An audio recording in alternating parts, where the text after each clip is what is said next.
पहली बार भारत में ऐसा हुआ कि एससी, एसटी, ओबीसी और महिला क्षेत्र वर्ग के बहुत बड़े प्रतिनिधि मंत्रिमंडल में शामिल हुए।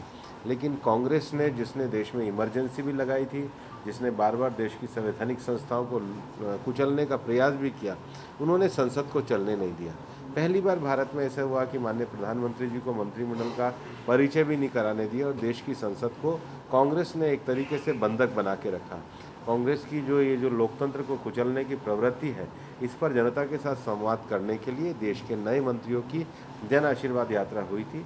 मैंने भी उसमें 3 दिन राजस्थान में जन आशीर्वाद यात्रा करी थी और जिस प्रकार से राजस्थान की जनता ने एक अपना आशीर्वाद दिया, प्रेम दिया, वो निश्चित रूप से दिखाता है कि राजस्थान की जनता भी कांग्रेस के इस कृत्य के खिलाफ थी। और मैं राजस्थान की जनता को विनम्रता से अपना आभार व्यक्त करता हूं कि उन्होंने भारतीय जनता पार्टी को जन आशीर्वाद यात्रा में बड़ी संख्या में, कभी नहीं, ये गलत है। और मैं पार्टी का सिपाही के नाते काम करता हूँ, मिशन के लिए काम करता हूँ।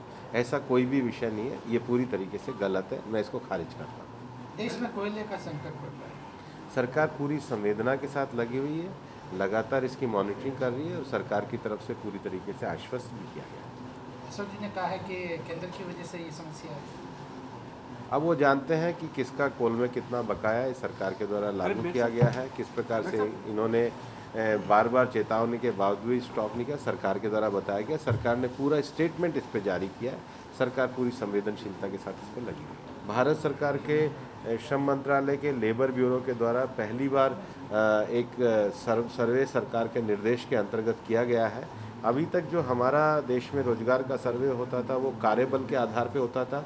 अब जो सर्वे है वो किस इंस्टीट्यूशन बेस होगा कि गैर कृषि क्षेत्र में जो 9 बड़े क्षेत्र हैं, जिसमें आईटी भी आता है, जिसमें आवास निर्माण भी आता है, जिसमें कंस्ट्रक्शन भी आता है, जिसमें ट्रांसपोर्ट भी आता है, जिसमें ट्रेड भी आता है, जिसमें मैन्युफैक्चरिंग भी आता है, इन क्षेत्रों में इंस्टीट्यूशन बेस रोजगार की स्थिति क्या है।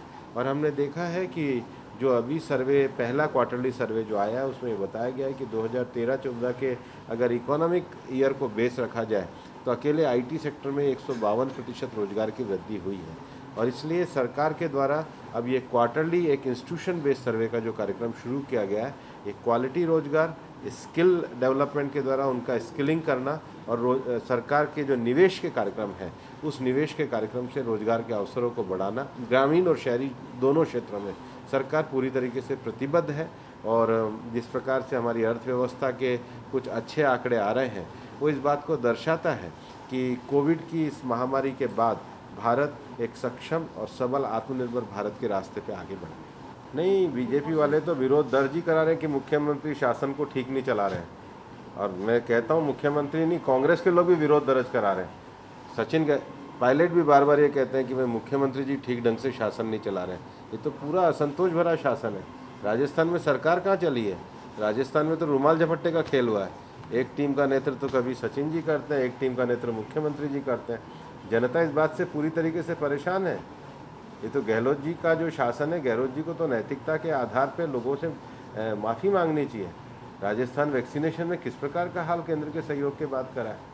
आज राजस्थान की क्या उन्होंने वित्त की व्यवस्था बना के रख दी? राजस्थान में किस प्रकार से नौकरियों में धांधली मची है।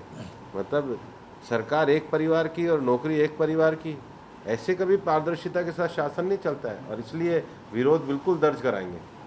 हमारे पार्टी के प्रदेश के जो अध्यक्ष हैं श्री सतीश पुनिया जी के नेतृत्व में पार्टी पूरी तरीके से इस पर संज्ञान ले रही है। जो भी पार्टी की प्रदेश इकाई निर्णय करेगी, पूरी तरीके से हम उसका साथ देंगे।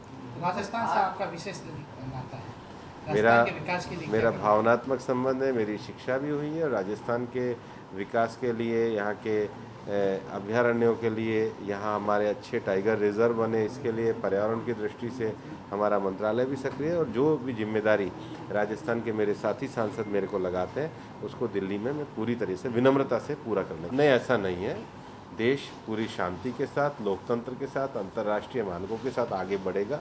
माननीय प्रधानमंत्री जी के नेतृत्व में, बल्कि विश्व का जो जलवायु संकट का विषय है उसमें भी भारत एक नेतृत्वकर्ता के रूप में, क्योंकि दुनिया भर में जो जब जलवायु परिवर्तन का विषय उठता है तो ये भारतीय दृष्टिकोण है, जिसको माननीय प्रधानमंत्री जी ने अपनी एक पुस्तक में लगातार व्यक्त किया है कि ये हमारा जीवन दृष्टि क्या होनी चाहिए, कंजम्पशन के प्रति दृष्टि क्या होनी चाहिए, हमें किस प्रकार से ग्रीन एनर्जी की ओर जाना चाहिए, उन सब विषयों को लेकर के सरकार माननीय प्रधानमंत्री जी के नेतृत्व में काम कर ये राज्य सरकार की कमजोरी का विषय है। केंद्र सरकार के द्वारा किसान सम्मान निधि योजना शुरू की गई है। बुआई के समय साल में 3 बार हम किसानों को किसान सम्मान निधि में सीधे उनके खातों में पैसा पहुंचाते हैं।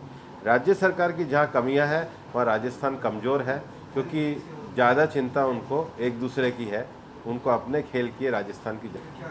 मेरा तो कहना उनसे चल नहीं पा रहा है तो हमारी केंद्र की SIC की योजना चला सकती है।